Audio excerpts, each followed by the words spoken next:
Jadi kelompok komorbid, saya mohon yang punya hipertensi, diabetik, dan komplikasi perlu mendapat perhatian. Jadi saya mohon orang-orang yang menggunakan atau dirinya untuk menganjurkan jangan vaksinasi, Anda tuh bertanggung jawab di komunitasmu kalau ada orang yang meninggal karena tidak divaksin. Jadi saya minta betul, karena data, kita bicara pakai data. Jadi data ini menunjukkan itu tuh 69% yang belum divaksin itu yang data meninggal di angka yang terakhir ini. Mayoritas dari pasien dirawat berat, kritis, dan meninggal dunia adalah para lansia. Jadi saya mohon yang lansia kalau Anda belum vaksin, cepat-cepat vaksin sana. Kemudian oleh karena itu pemerintah akan melakukan kebijakan-kebijakan proteksi untuk para kelompok rentan tersebut di atas, terutama para lansia yang belum divaksinasi lengkap. Ini betul-betul kami himbau supaya Bapak Ibu sekalian jangan mendengarkan masukan-masukan yang tak jelas itu. Kita bicara data dan keselamatan Anda dan keluarga dan sekeliling. Berdasarkan data-data tersebut di atas, pemerintah telah mengambil kebijakan-kebijakan sebagai berikut.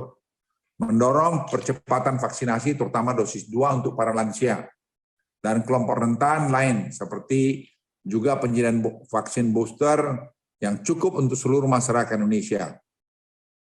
Presiden telah memerintahkan Panglima TNI, Kapolri, Kepala BIN, dan Kepala BKKBN untuk beraksi di lapangan. Kedua, meningkatkan fasilitas pelayanan kesehatan di rumah sakit, termasuk tenaga kesehatan, obat-obatan, dan kenaikan jumlah bed yang dikonversi untuk COVID-19. Jadi jumlah tempat tidur ini sudah kita siapkan sama dengan Delta kemarin. Kemudian mengaktifkan fasilitas-fasilitas isolasi terpusat untuk merawat pasien OTG dan gejala ringan, sehingga tidak membebani rumah sakit. Mendorong penyediaan fasilitas penginapan khusus para nakes. Jadi nakes itu kita harapkan dapat nginap dekat hotel yang dekat rumah sakit, sehingga mereka bisa kita proteksi juga kesehatannya dan juga mereka jangan sampai tertular. Kemudian sesuai arahan Presiden, hanya gejala yang sedang, berat, dan kritis yang masuk dalam rumah sakit, dan sisanya melakukan isolasi terpusat. Ini hasil diskusi yang dalam dengan para tim, para ahli, kita mau membuat kesimpulan ini. Dan Presiden memberikan endorsement. Pemerintah akan mendorong secara masif penggunaan telemedicine untuk masyarakat yang memiliki gejala ringan. Dan saya kira Menteri Kesehatan sudah melakukan tugasnya dengan sangat baik, dan ini sangat membantu pada masyarakat. Jadi jangan diabaikan, pemerintah kita, Kementerian Kesehatan telah bekerja dengan baik dalam hal ini. Pemerintah menghimbau kepada masyarakat untuk tidak panik dalam menghadapi lonjakan kasus Omikron ini, karena pemerintah telah mengambil langkah-langkah persiapan untuk menghadapi gelombang Omikron ini. Masyarakat tetap aja beraktivitas seperti biasa, saya ulangi seperti biasa, sesuai dengan aturan prokes dan ketentuan PPKM. Jadi kalau kita patuh pada itu semua, tidak ada yang perlu dikhawatirkan. Tapi kalau Anda punya kasus komorbid belum vaksin, Anda perlu hati-hati, karena Anda menjadi salah satu orang yang bisa check out. Pemerintah akan mengambil kebijakan pengetatan lebih terarah untuk kelompok rentan seperti lansia, kelompok komorbid, dan yang belum divaksin. Jadi pengetatan PPKM akan berbeda dengan varian Delta. Karena itu Omikron ini lebih menyasar pada kelompok rentan. Jadi kelompok-kelompok yang sehat, Anda berolahraga dengan baik, Anda sudah divaksin, Anda tidak punya komorbid, patuh dengan ini, dan hidup dengan gembira, tidak perlu terlalu takut. Tentu ada bahaya, tapi probability-nya itu sangat kecil. Teman-teman media dan seluruh masyarakat Indonesia yang saya cintai, berdasarkan level assessment saat ini, kami sampaikan bahwa aglomerasi Jabodetabek, Daerah Istimewa Yogyakarta, Bali, Bandung Raya, dan akan ke level 3. Hal ini terjadi bukan akibat tingginya kasus. Saya ulangi, bukan akibat tingginya kasus, tetapi juga karena rendahnya tracing. Bali juga naik ke level 3, salah satunya disebabkan oleh rawat inap yang meningkat. Hal ini terkait dengan keputusan yang dapat dilihat nanti dengan instruksi Mendagri yang akan keluar hari ini. Jadi kita ingin yang ringan-ringan itu jangan masuk di OTG itu di rumah sakit, supaya bornya itu tetap rendah. Sehingga juga kita lihat nanti ICU, bed ICU itu menjadi juga sangat indikator yang kuat.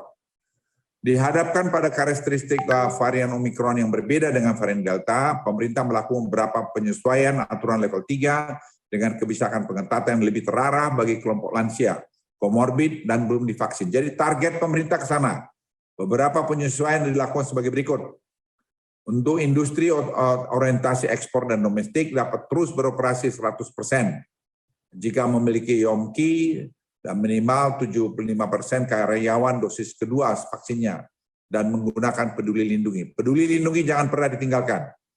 Untuk kegiatan supermarket dapat beroperasi sampai dengan pukul 21 dan maksimal pengunjung 60%, sedangkan untuk pasar raya dapat beroperasi sampai 20.00 dan maksimal pengunjung 60%.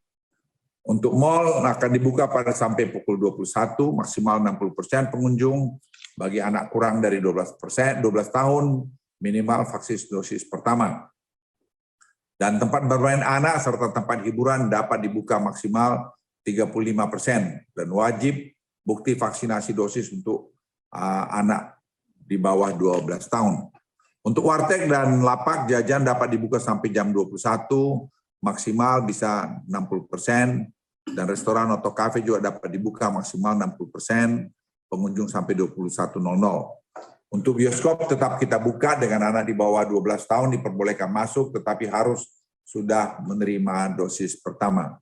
Untuk tempat ibadah maksimal 50%, kapasitasnya, fasilitas umum maksimal 25%, dan kegiatan seni budaya juga bisa 25%. Dan teman-teman sekalian, ini semua akan kita lihat terus minggu ini. Kalau minggu ini bagus, kita minggu depan akan lebih longgarkan. Karena kami terus terang tidak ingin juga kita ketakutan dan ekonomi kita terganggu, padahal sebenarnya tidak ada masalah. Jadi kalau kita semua disiplin, kita semua bahu-membahu, tidak saling menyalahkan, mestinya tidak terlalu banyak masalah kita hadapi. Hari ini pemerintah menyadari bahwa terdapat kepenatan, kejenuhan, dan kelelahan akibat pandemi COVID-19 ini yang dialami masyarakat. Namun semua warga negara yang baik tentunya harus sadar bahwa keluar dari pandemi adalah agenda kita bersama. Pemerintah sangat memperhatikan ini, dan Presiden tadi memberikan instruksi betul-betul supaya para UMKM, pedagang-pedagang kecil kita itu tetap bisa berdagang dengan baik, dan itu kita lindungi. Tapi pedagang-pedagang juga harus disiplin. Kalau belum vaksin, Anda pergi vaksin. Supaya Anda jangan menjadi korban dan keluarganya juga jadi korban. Pemerintah mempersilakan masyarakat yang sudah melakukan vaksinasi lengkap dan juga booster untuk terus beraktivitas biasa. Jangan takut, tapi tetap masker, cuci tangan, itu dilakukan. Marilah kita semua berdoa, semoga Tuhan Maha Kasih senantiasa memberi kesehatan, keselamatan buat kita semua.